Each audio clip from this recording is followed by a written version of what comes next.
This is Tall Can Audio.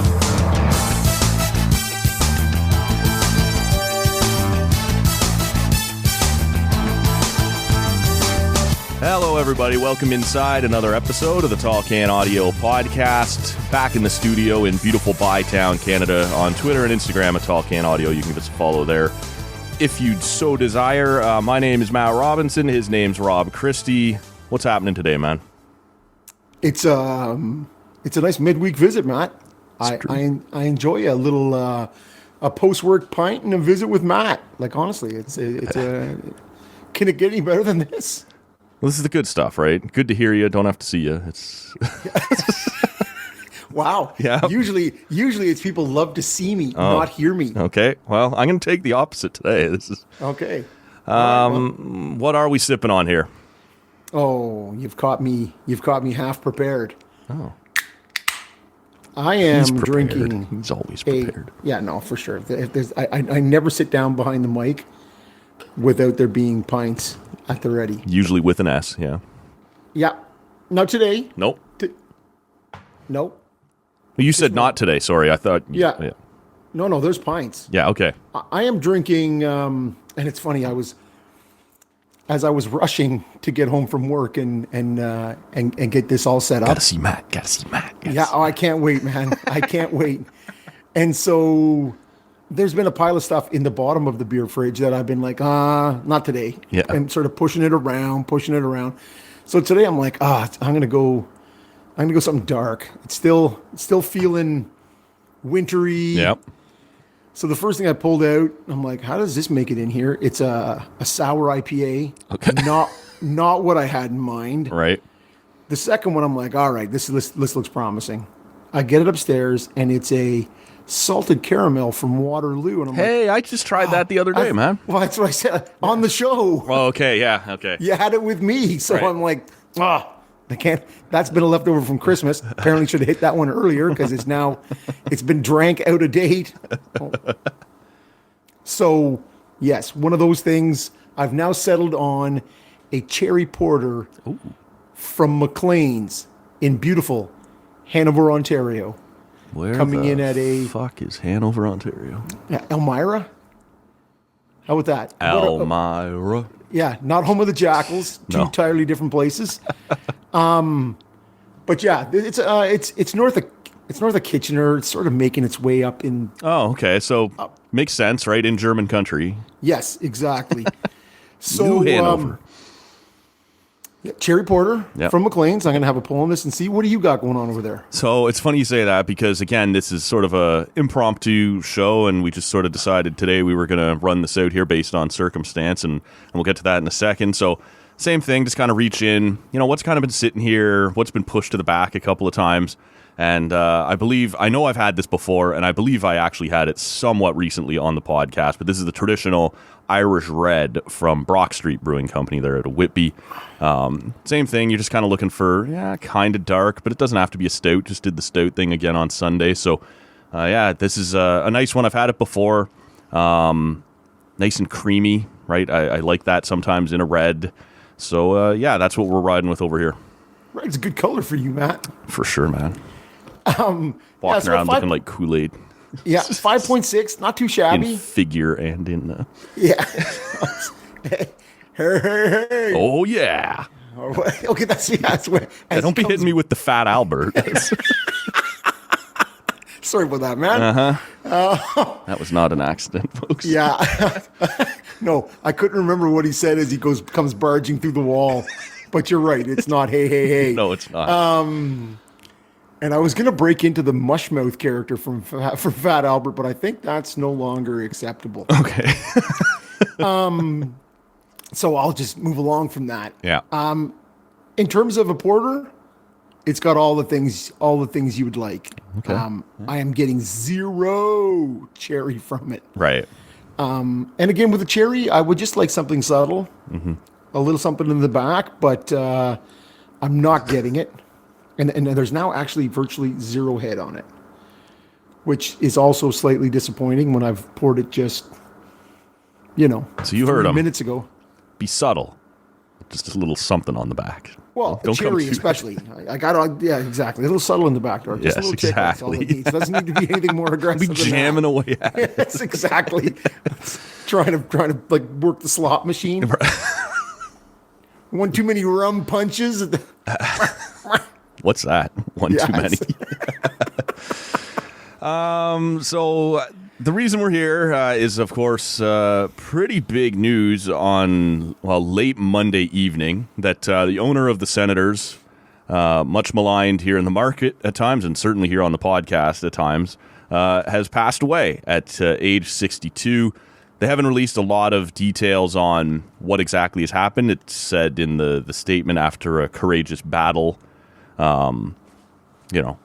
but didn't say with what necessarily. Now, we do all know that a while ago his health wasn't good. He'd had a liver transplant, and when you have things like that, it puts a hell of a beating on your system, and you are left a little bit susceptible to a lot of other things. But we won't speculate on exactly what happened. We just thought it would be probably a good idea to sit down and talk about maybe what the legacy is of Eugene Melnyk. And I got a couple questions for you here, man, because you've been obviously here with a front row seat through the entire thing, and for large swaths of it, paying, I didn't really, other than a couple times in the spring, I didn't pay much attention to the Senators until I got here and we had to talk about them on the show.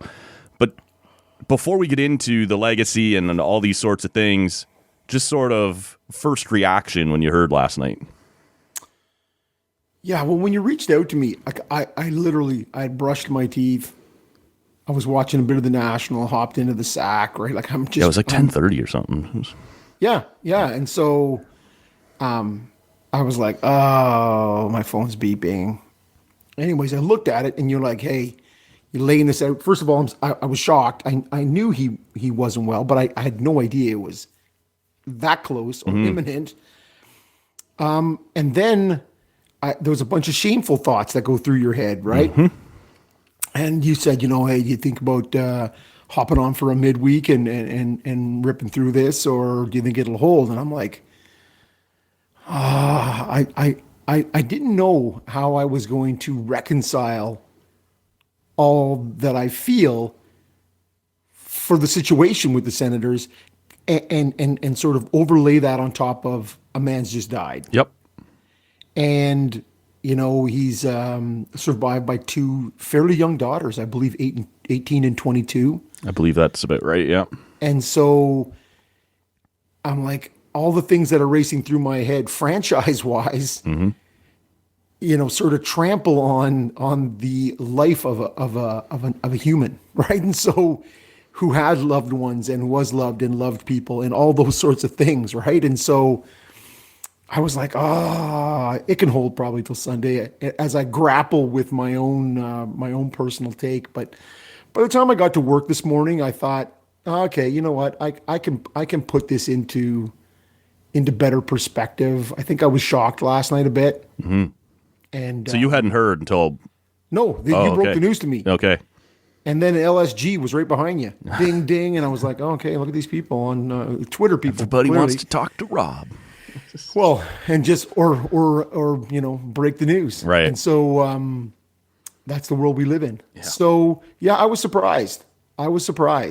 But if we are so with our recency bias, right? Everything is bad. Everything is bad, right? It's been the word you heard today was complicated, was Yes. a word you heard a lot. Fractured, another word you heard. The only one that I've heard that didn't use one of those two, and Gary Bettman? was Bruce Garriock in terms of being local. And there's been some talk, yeah, exactly, about his relationship with the franchise and stuff. He chose the word unique relationship with the fans, and it certainly was unique. So I don't know if he was necessarily wrong, but it was a more polished up, complicated, I think is what I would call that, right? Well, you know what you normally polish, eh, Matt? Yeah, I do. Yeah. I don't know where that came from, though. Like, who actually does? Yeah. Well, actually, it's turds and knobs. I think it was. Either way. Yeah, but you're right. Anyways, it was, and Bettman used the word, passionate. Yeah. Which is the other thing that people sometimes use for things that get fast and loose. Sure. Passionate. Yeah. I've been passionate a lot of times in my life about, and then things I regret. So, Oh yeah, passion can take you a lot of places. Yeah, yeah, and regret is, yeah. is certainly it Usually lives in those shortly places. after passion. Yeah. For one of us. But the thing is that recency bias is really, if you can look at it on a spectrum in the 19 almost 20 years that he's been here, it sort of went from happy to sort of a large, muddy sort of middle ground, right? Where you're like, I don't know what's happening. We're up, we're down, we're in the playoffs. Things are fine, it's stable. And then it just sort of goes to the other end, right? If it's a needle, it starts on the left and it's like, and it's now ended in this spot where at the beginning... It looked a little like a fuel tank of goodwill. Matt, the fuel tank of goodwill. Because I remember being at the Halifax World Juniors and really legitimately the team was in bankruptcy. Players had missed the salary. Like there was a paycheck missed to the players. Yep. And it looked like the bride group they were just going to they threw the keys on the table. Yep. Hey man, we can't do this anymore. Right? It was a different time in those days. And so I'm down there from afar now looking at it going, man, is there going to be a team? Right. When I get back. And the team was just starting to get good. I think they won the President's Trophy in 03. 02-03, I believe, yeah. Yeah, so it's a good team. And you're like, and this is an era in Canadian hockey for any of you youngins out there where the Canadian dollar's at like 63 cents. Mm-hmm. You had just lost Winnipeg. Quebec had gone to Colorado. Edmonton was on the ropes. You had this weird 30-person ownership group in Calgary where shit was just up in the air. There was at Montreal, they had to go and find they said, George we'll Gillette. never, we'll never have an owner from outside Canada. Well, you'd better. And it turned out to be George Gillette, who also had ownership in one of the Premier League teams, I believe, at the time, and saved that franchise. So it was precarious, right? In a lot of places. And so there was constant news conferences, articles written, reports on, senators on life support, what's next. You had a bunch of people sniffing around. There were people interested in buying this team, but there weren't people interested in buying and keeping this team here. Right. Right? There were your Houstons and your Kansas Cities and whatever else. There were all kinds of options. So I think when Eugene came in, I personally was hoping for Nelson Peltz, the Snapple guy. We're number 3. We're number 3. That Snapple chant. You remember that? Wasn't wasn't there not a series of Rosie O'Donnell commercials for Snapple as well or something? Yeah. Well, if you remember, it was super huge and everyone thought they were drinking this. It's healthy. Yeah, no. It's like an apple raspberry with like 50% sugar. But it was super big for a while there, right? In those sort of 450 milliliter bottles. It was. Yeah. Well, just before we take off any further into this area and sticking to reaction and everything that came in, I was scrolling around kind of last night on Twitter and I got a DM from somebody that just said, "Are you hearing anything at all about Eugene being sick or whatever?" And I'm like, I'm the last person that would like, this show is not that plugged into to the scene. I kind of went, no. And I texted somebody else and asked, and I didn't hear anything back. And then within about 20, 25 minutes, it was on Twitter, the statement from the team, which again, blindsided. This wasn't a Friedge says, Bob McKenzie says, like this came from the team. Maybe that was out of respect. I don't know, right? Like a lot of Mendez said in his piece today, which I would highly recommend to people, especially Senators fans, that he had heard rumblings as far back as a month or two ago, but that's not something you report on. It's not a... Right. So at that point, I eventually did get a text back from a couple of people that just said, yeah, my phone's been blowing up for an hour or two, but it's, again, just not something the news will get out and then you comment on it kind of more than anything else. And yeah, it took the market by storm, man. And your point that you made a few minutes ago about working through all of this is a legit one, because there are people out there, and this show is no different, and maybe over the top sometimes on things that we've said about Melnyk, right? Now, I could be corrected. There are people out there with fantastic memories and the ability to go back and slam a link in your face if they feel like it. That happens. I don't remember taking a lot of cheap shots at the guy, like in terms of what he did with his personal time, with his, maybe the exception being, I remember talking about the cruise from hell over Christmas one year that ended up in a tornado or whatever, right? That made news during the pandemic, I believe. Or yep, it was during the pandemic. Christmas. Yeah. But beyond that, I won't shy away from the fact that dozens and dozens of shots were taken on this podcast by mostly me, but about poverty franchise and what the video. We did an entire podcast on the video he did with Boro. And you can't shy away from that, right? But at the, when you kind of work through it and you're looking at all these things, I think it's sort of, as a public figure, he had become unpopular. That's not a controversial thing to say. As a guy, yeah, you said it. He's a family member. He's a friend. There's people who love him. There's people he loved. And, if you don't have a lot of nice things to say about Melnyk, I think that's legit.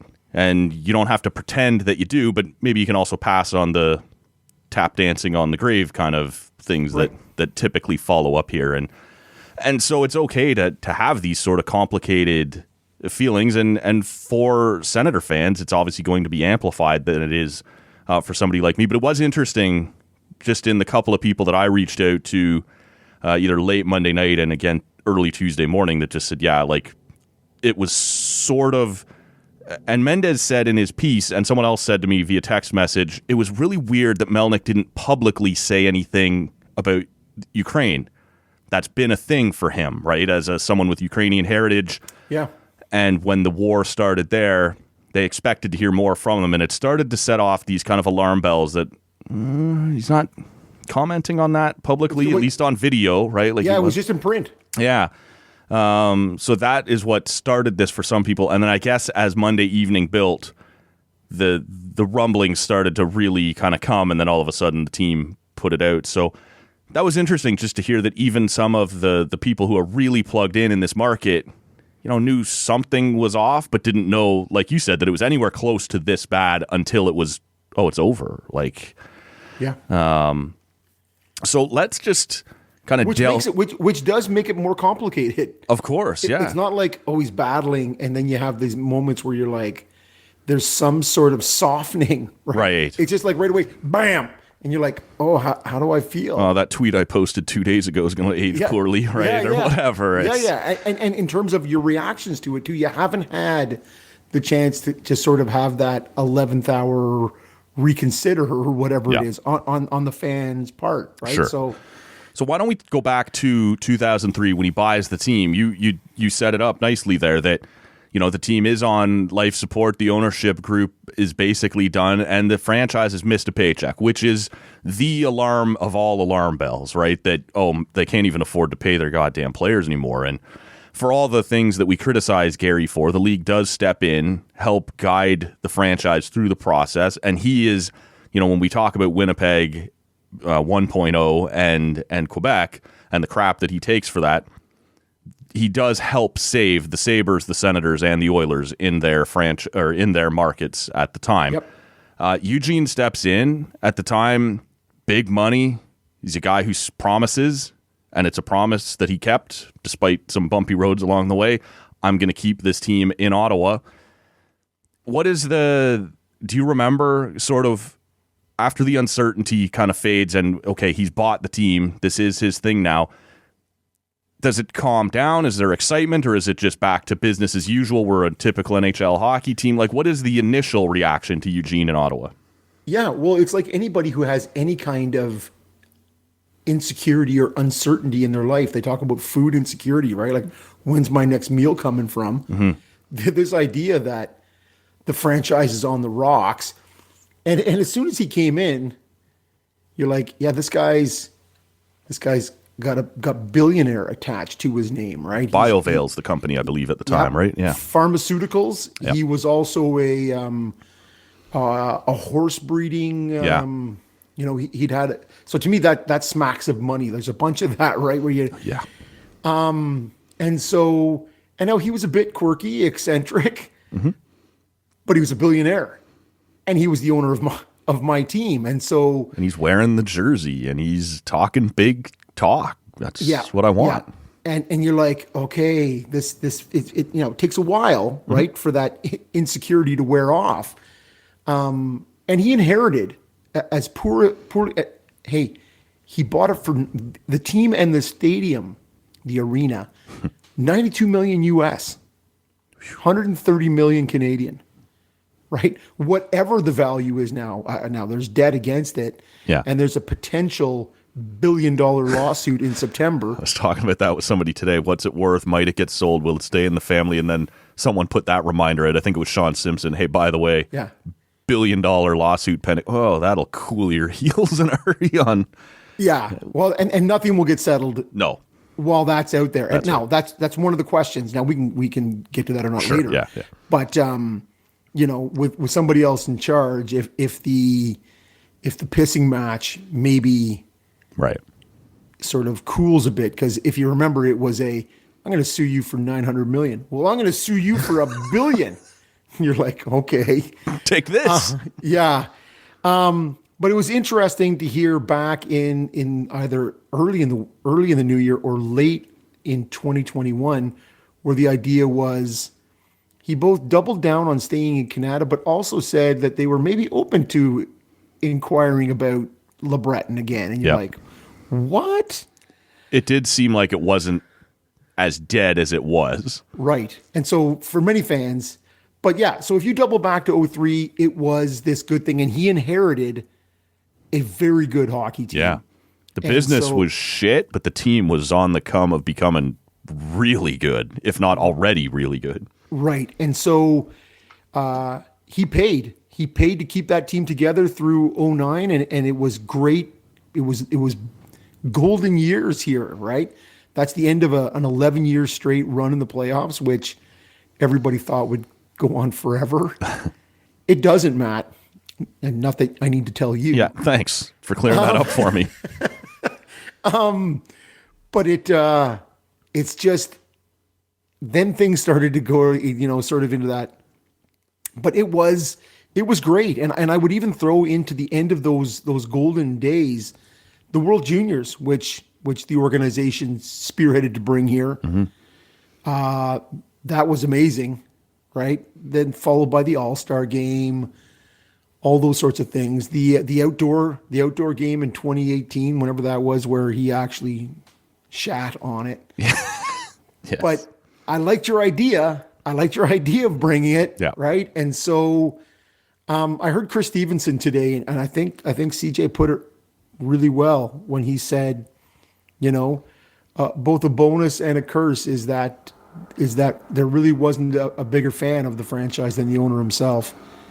And I think that really clouds your judgment. And I think, they talk about his passion, and nobody wanted to win more. And he really wanted to win a cup, but, him not knowing how to do it and thinking he knew how to do it, like he had success with his other businesses, was harmful. Well, and we talked a bunch of times, especially when he passed, about Brian Murray and his ability to manage up, right? I'm the general manager. I'm running this thing. I have an owner who wants to get involved. He has opinions. Whatever. I can buffer that from the organization. I can absorb that. I can shield from that a little bit. And, for whatever you think about Pierre Dorian, he's Eugene's guy at this point. And maybe he either was unable to or was brought in with the express purpose of not managing up. Is interesting. As we kind of work through the timeline, one of the things you talk about, quirkiness or passion or whatever, one of the big things he does, and I don't bring it up to be shitty, but in that 2004 series against the Leafs going into Game 7, he's puffing his chest out saying, we're going to kill him. And again, it doesn't go the right way. But that's a Masai Ujiri moment. Fuck Brooklyn, right? Like, you want that as like, MLSE is a big corporate, faceless, the CEO of Bell's never going to step out and do that or whatever. When a guy owns your team, as we've talked about here, for better or worse, he can have that passion as long as he knows, yeah, I should be out here with the fans in the jersey and saying, screw Toronto and things like that. Please don't get involved at free agent or trade deadline time, right? Like, those, you got to know where to draw those lines. And so he does sort of endear himself early on to the fan base by saying, by saving the team financially, and then kind of, screw those guys, screw Big Brother down the highway. And, he does go out and it doesn't pan out, but he's willing to sign Dominic Hasek. Right, he's, as you said, he's building the team. He's signing the guys he's supposed to sign internally, and he's taking his shots at it with free agents and trades. Brings in Danny Heatley, and for a couple of years that goes really well. The team builds and ends up as a Stanley Cup finalist. For quite a while, even if the novelty of it has worn off, the franchise is stable and competitive and doing the things you're not thinking every day about it being a small market team or a whatever, right? Like, he's behaving like a pro sports owner should behave. Yep, it's true. And you just hope that you have somebody who can manage that. And I think when you also, that 04 series, and it was Ty Domi who said, it was bulletin board material for us. Yeah, that motivated us. Yeah, maybe. And okay, but you don't hear that from Ty Domi if the Senators win. Right. And so it's this idea that sometimes you got to say it before you believe it. Yep. Right? And so, and you do all those bold things, Messier with his "we're going to win" and gets a hat trick. If he doesn't, they lose. If they get shut out 3-zip, yeah, man, you're everybody's saying, "Oh, look at that." And we don't have a potato chip award for leadership in the. Exactly. That's a whole other. And so it was endearing to the fan base who, and he's a Toronto guy. Yep. Right, and he's out there and he's taking his swings and he's doing his thing, and it was, again, there was all kinds of. I'd appreciate that as an Ottawa fan. I haven't been one. I've never been a fan of a team with that type of ownership. But here's a guy who's just out there slinging shit at the team I hate with me. Yeah, man, I'm with you, right? Like, let's go. Yeah, but again, we've talked about it before, right? Whether it's the Davises in Los Angeles, yes. Oakland, Los Angeles, Oakland. Well, that's it. Keep your fingers out of the pie, though. Yeah, you're Jara Jones with the Dallas Cowboys, right? Where you're like, hey, I know I'm going to run the team. I'm going to be like GM. And you're like, oh my no, goodness. Please don't. Yeah. No. And so do you love it that these guys, blindly, they do whatever they can. Those guys are great examples because they are legit billionaires. And, but that you're doing what you can, but it never works. It doesn't work in those two situations. Mm-hmm. And it hasn't worked here. It hasn't worked here. And in fact, it's gone quite poorly in the second half. And so, yes.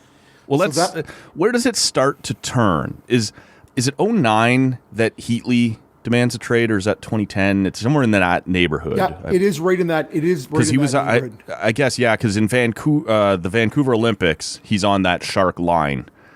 So it must have been just before the 2009-10 season. But at the time, and I don't remember all the specifics, the fan base was staunchly fuck Heatley. It wasn't being taken out on Eugene. I don't remember the exact circumstances.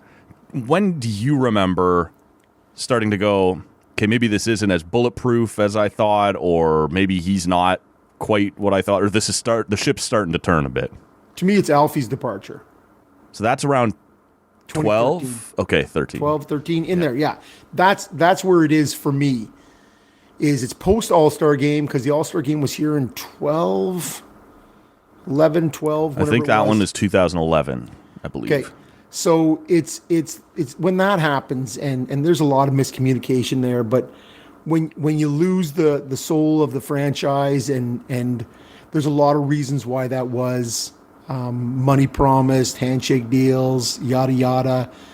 Yeah, to me, that's when things start to turn, and you start to lose the goodwill of the fan base, right? Melnyk had made a couple comments about, well, he doesn't want to be here, whatever, and people are like, ooh, yeah, Mr. Senator, like that's our guy, yeah, and we want him to be here. Yeah. Is he in the back end of his career? Yeah, but we want him to finish here, but no. So to me, that's the date, 2013. You're starting to be up and down a little bit. In the playoffs, out of the playoffs, in the playoffs, out of the playoffs. Right. And then you lose the soul of your franchise over, a lot of talk that they just wouldn't pay him. And he was on one of those early backdiving contracts. Right. So yeah, he signed it, not his deal, but he greatly outperformed his contract at the end and was looking for a little something, and they didn't step up. And so the fans, it was a bit of a bitter pill for that at the time. And so to me, that's the start of the turning point for me. Because you're right. To me, Danny Healy and his 200 goals in his first 4 seasons, you're like, man, at least 190 was 50-50, 40-odd, 40-odd. Right. And then, yeah, there was haggling Best over... line in hockey, they called it there for a while, with Spezza and Alfie. Yep, the pizza line. Yes. Lame name, but... Yeah, great line, terrible name. Yep. But it was, yeah, when he left, people were like, psh, good riddance. Beat it. Yeah, so to me, it starts to get muddier in 2013 when Alfredson leaves, in my opinion. He goes to Detroit, spends a year there, I believe, comes home, retires. And later on, shortly after Melnyk's transplant, Alfie is brought back in a management position, and within 6 months is gone again. Into that 2017 run. Yeah. And you're sort of like, what the fuck was that, right? Like, the more things change, the more they stay the same, or... Yeah. It sort of felt like, sorry, man, but Melnyk maybe almost had he's had this life-altering procedure, and he's back, and he's like, I'm going to do all the right things, and then you're just sort of like, oh, right, I forgot I hate this, or whether they didn't get along, or whatever it might be, right? It sort of felt like I'm going to do all the things I should have done or could have done, and then you're like, no, I'm over it. It's sort of how it came off. It's like when you break up with that person, and you're like, oh, maybe... I miss her. Maybe it's not so bad. Yeah. Then one... Maybe I'll fucking try weekend back, and you're like, oh. Oh, man. I remember why I left this fucking thing. Black. Whatever else is happening. So, yeah, and there was a lot of talk, right, that he just couldn't stay in that environment. Yeah. So, and there was never any slinging of mud on his part. He just was like, see ya, and left, and still lives in the city. And yep. You see him, Carlson's game when San Jose was back this year. You saw fat-faced Daniel Alfredson. Enjoyed retirement as he is. In the stands. Nice. Like bought a ticket, kind of, sitting in the stands. Right. So that was odd. Right? That's, again, is another one of those things where you're like, so weird. And it seems that, like, I just sort of want to make sure we tell the story here a bit. As we kind of move through it, we can get to some of the things that Melnyk rightly deserves credit for. But just to tell the story, it does sort of seem over those next 2 or 3 years, there's just a couple of weird little things that pop up here and there where you're like, oh, that was strange. Or why does he keep going on Toronto radio? Or weird things like that. And it does seem to get to December 2017. I think they called it the NHL 100 Classic, which was the outdoor game in Ottawa. And... attendance is down, and business isn't great. And they're coming off, I believe it was 2017, the spring of 2017, they took that run to the conference final. And is it not then that fall is when it starts to sputter again, and the Duchesne thing didn't work, and whatever might be going on there. Well, because they were biblically bad. Right. To start that season. So they ask him at the NHL 100 Classic, Is there a chance this could? I'm struggling because that year there was a Winter Classic, a Centennial Classic. Yeah. Is there a chance you'd move this? And he says, yeah, if attendance gets bad enough, if things, were to get bad, I would move. And there's some weird supermarket analogy he makes in there. If I can't sell produce here, I'll move down the road to some other place where produce sells better. Right. And I don't know what road that is drastically different produce demand, but that's maybe not his point completely. The thing was,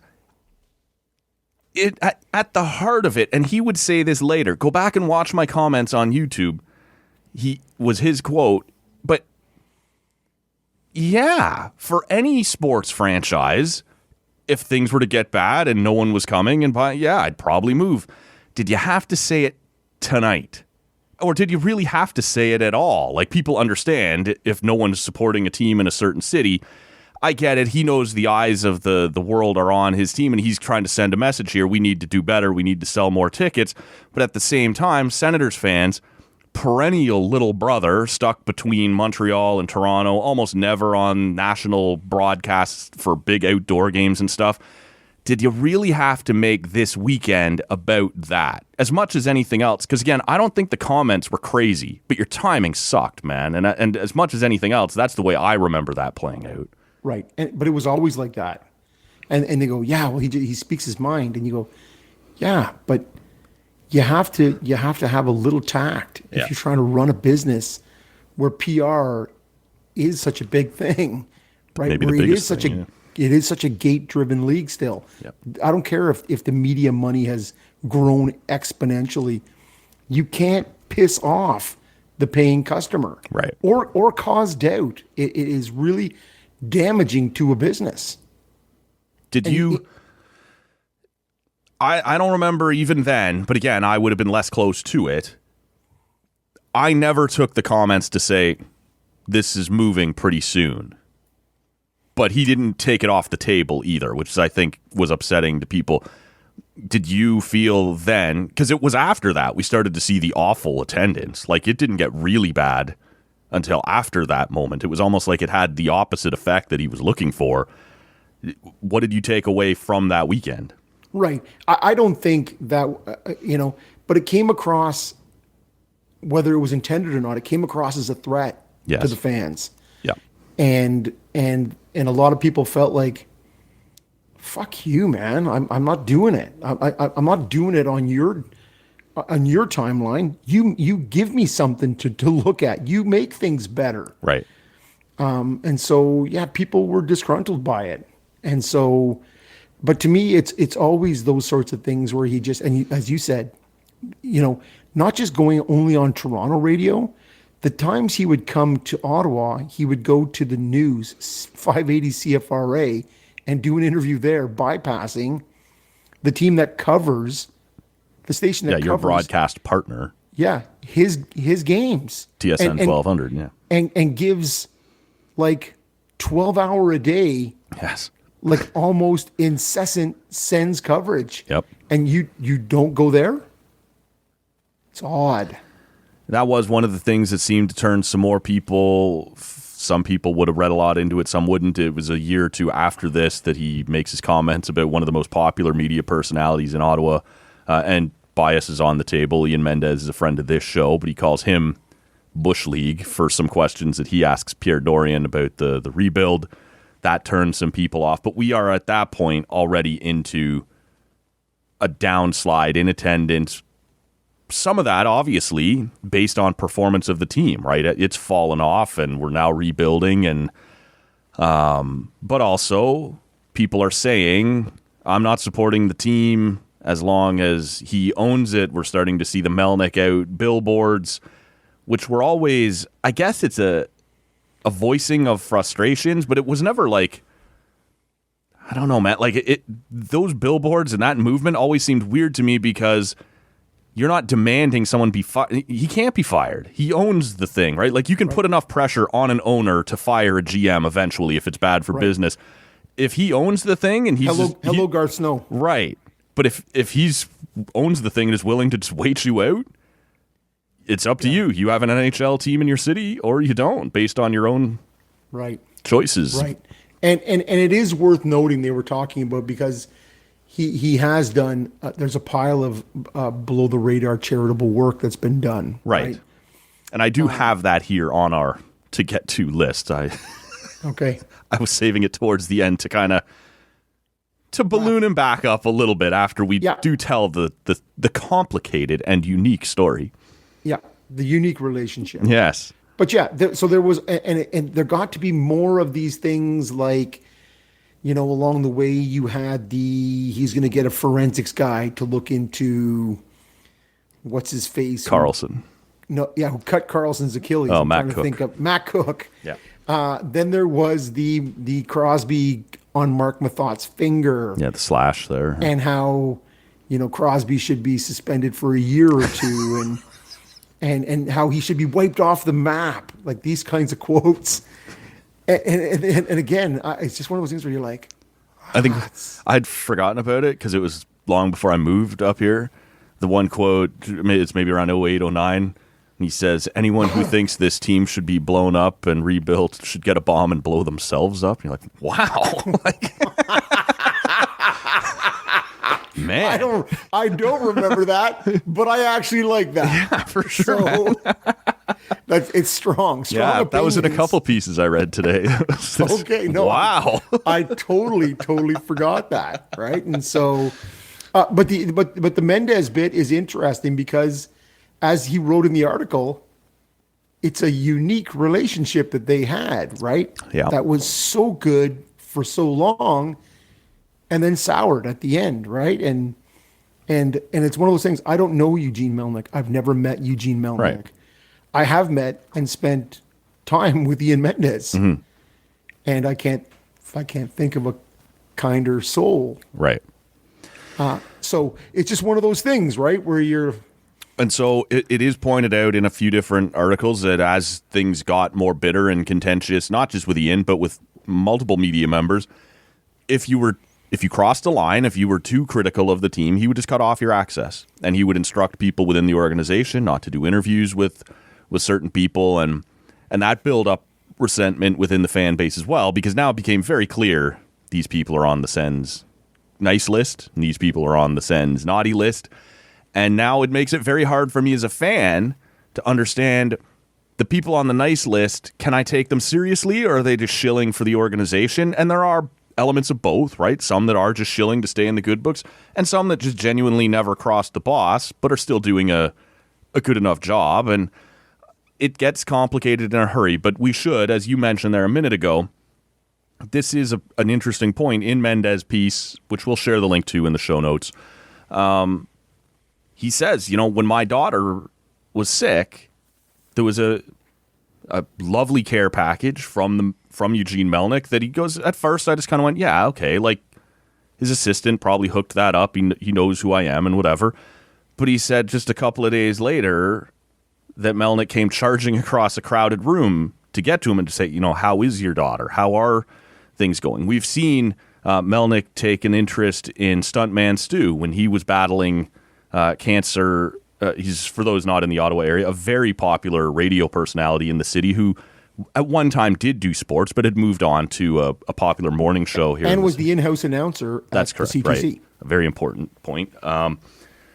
And just there have been other times where we've seen him step in. There was an Ottawa family that I guess after a tornado was like stuck in the Barbados or something, and he helped bring them home. Like he's a complicated guy, and he had become unpopular as the owner of the Senators, but it doesn't necessarily mean he'd become a bad person. And right. And Mendez does sum this up, and he said, I never really got a great handle on, is this a good person doing bad things or a bad person doing some good things, right? Like, it got really complicated and hard to unpack, and I don't think, your mileage may vary kind of thing as far as what you think of Eugene Melnyk and his time here. Well, and because of his quirky, sometimes prickly nature, yeah, it's once you've sort of turned on him a bit, like it's the opinion is turned, it's hard to work that kind of thing, that kind of character back into your good books, right? Yeah. When you're like that, as you said, that goodwill meter is just sort of bam, it's flat and it's empty, and he doesn't have those fuzzy things that bring you all the way around, despite the good deeds. Yep. And so it is one of those things where, yeah, I don't think he's. I think Ian has it right when it's a good guy doing odd things, and especially when you have illness is prevalent in your life.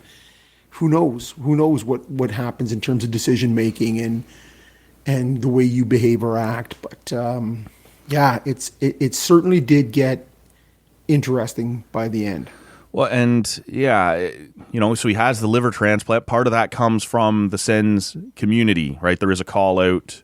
He's not doing well. He, by all accounts, was far closer to death than I think most people understood. Maybe just a few days before, this call out to the city that he has this need, and someone does come forward. And typically, when you're an anonymous donor, unless both parties insist on it, you don't ever meet your donor, right? Or the person who received your organ donation. But there was a letter that was given to the doctor that said, and I'm paraphrasing, but I hope this allows you to, continue your life with your friends and family and to bring a Stanley Cup to Ottawa, right? So that was obviously part of the equation, likely a Sens fan, not necessarily a Sens, but when you reach out to the fan base like that, I think a lot of people, man, when it starts to go rotten, it almost feels that extra, but probably to him too, right? Like, we had this relationship and now everybody's got these billboards up and I'm doing my best. Like, it's really is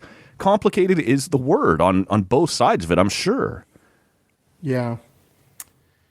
Yeah. Well, and again, the flip side of that is, and again, I understand where you're going with that and the picture you're trying to paint, but when you have people, either through season ticket holders or who are lining up to get tested to see if they're a match, yep. You have the other guy on the other side just waiting to see if you're a match. I'm not sure, short of trying to bring a Stanley Cup to the city, what he's doing in terms of that, I guess, that relationship, right? When you're like, yeah, okay, well. But I'm sure, like, when you're in that situation, like, there's no doubt in your mind, the best bad guy in any movie is written so that he can make a case to himself. I'm doing the right things. Like, I'm doing my best here, right? There's no doubt in my mind he felt like he did everything he could and what he was doing was right. Most people didn't agree with him, but I'm sure he felt a certain amount of, hey, I kept this thing here. I've ponied up. I've paid guy after guy. And it wasn't until later that we started to see, no, you didn't. Like, Stone left and Carlson left. And it is. And the front office got thinner and thinner and thinner. And he's saying, yeah, well, income is thinner and thinner. And so I have a hard time at the end marrying the idea that I'm passionate and fully committed to winning a cup, but I'm doing all the things that are really counterproductive to that, right? And so I know today is not the day to fully flesh all that out. Because it is sort of a self-fulfilling prophecy, right? Correct. As a fan, the less I support, the less they can afford, the more pissed I get, so the less I support. There's time to get to that, but it is, it's... he brought some of that on himself, a lot of that on himself. With correct, and that is the interesting nature of it, and interesting is just how, it was two people always feeling like, hey man, you need to do more. Right. And the other one's like, you need to do more. You need to come a bit my way. Yep. And it sort of got to a spot where it just seemed like, it wasn't going to work. Now, that being said, I was at a game this past Saturday night. Yep. Very entertaining. We don't need to break down how it was entertaining, but it came down to if there's good hockey, people are going to come. Yep. Regardless of Harold Ballard and any kind of legal issues happening at the Gardens, right? Mm-hmm. Still filling the barn, right? And so, yeah, it's one of those things where a well-run team, if it ever got to that position, cures most ailments. So I'm going to paint this a certain, well, what I'm going to let you kind of take this home, but on a kind of, you, as you said, you were in his building on Saturday night watching his team. It does appear to have turned a corner in terms of the pieces in the organization now. But this is the part where it starts to get expensive and whatever. Difficult. Yeah. As we move forward from here, it was important that you said off the top, because we operate almost across the board in anything we look at with way, way too much emphasis on recency bias. And the things that are happening right now are important, but it is important to remember things that happened before. So you're not here to gripe about what the Senators are doing if the Senators leave for Houston in 2002 or 2003. So he kind of wears both of those elements. He does save the team. He does keep it here. The team comes very close to winning a Stanley Cup under his stewardship. And sometimes things on the ice are like, that team was good enough to win a Stanley Cup in 2007. It just so happened that Anaheim team was also good enough and a bit better to win a Stanley Cup. What is, your kind of, as we move away from this, and it's all very raw, your impression of his lasting legacy, and are you more or less confident the day after his passing that this team's future in Ottawa is secure here? Wow. Slap. Take that, Rob. Take it all. It's up to you. Yeah, if you look at it, and it's true, and it's been uttered a bunch today, and it's not just mouthing things. This team is still here because of Eugene Melnyk. Yep. Like, that's Canada. Now, I know the building was built out there before him, but Canada, Stittsville, and that whole area is not the way it is today if there's no Senators franchise out there. Mm-hmm. The businesses that thrive, the amount of money that comes through this city now because there is a big professional sports team here, can't be understated, right? And if you look at just what it gives to the city, and we talked about Ian Mendez, who was involved with the charity, the Senators Foundation, for a while, right? I think in their 30 years, $130 million has been raised for charities in the city. Yeah. Two-thirds of that under Eugene Melnyk. And we should say, as we were listing off the things that he did do well, when the pandemic is starting, he's offering up the arena as a testing and B, later a vaccination site. He's sending lunches to nurses and hospitals and stuff, again, all out of his pocket. And the Send store stays open, and it doesn't stay open, but people keep getting paid. All of that under his stewardship. Right.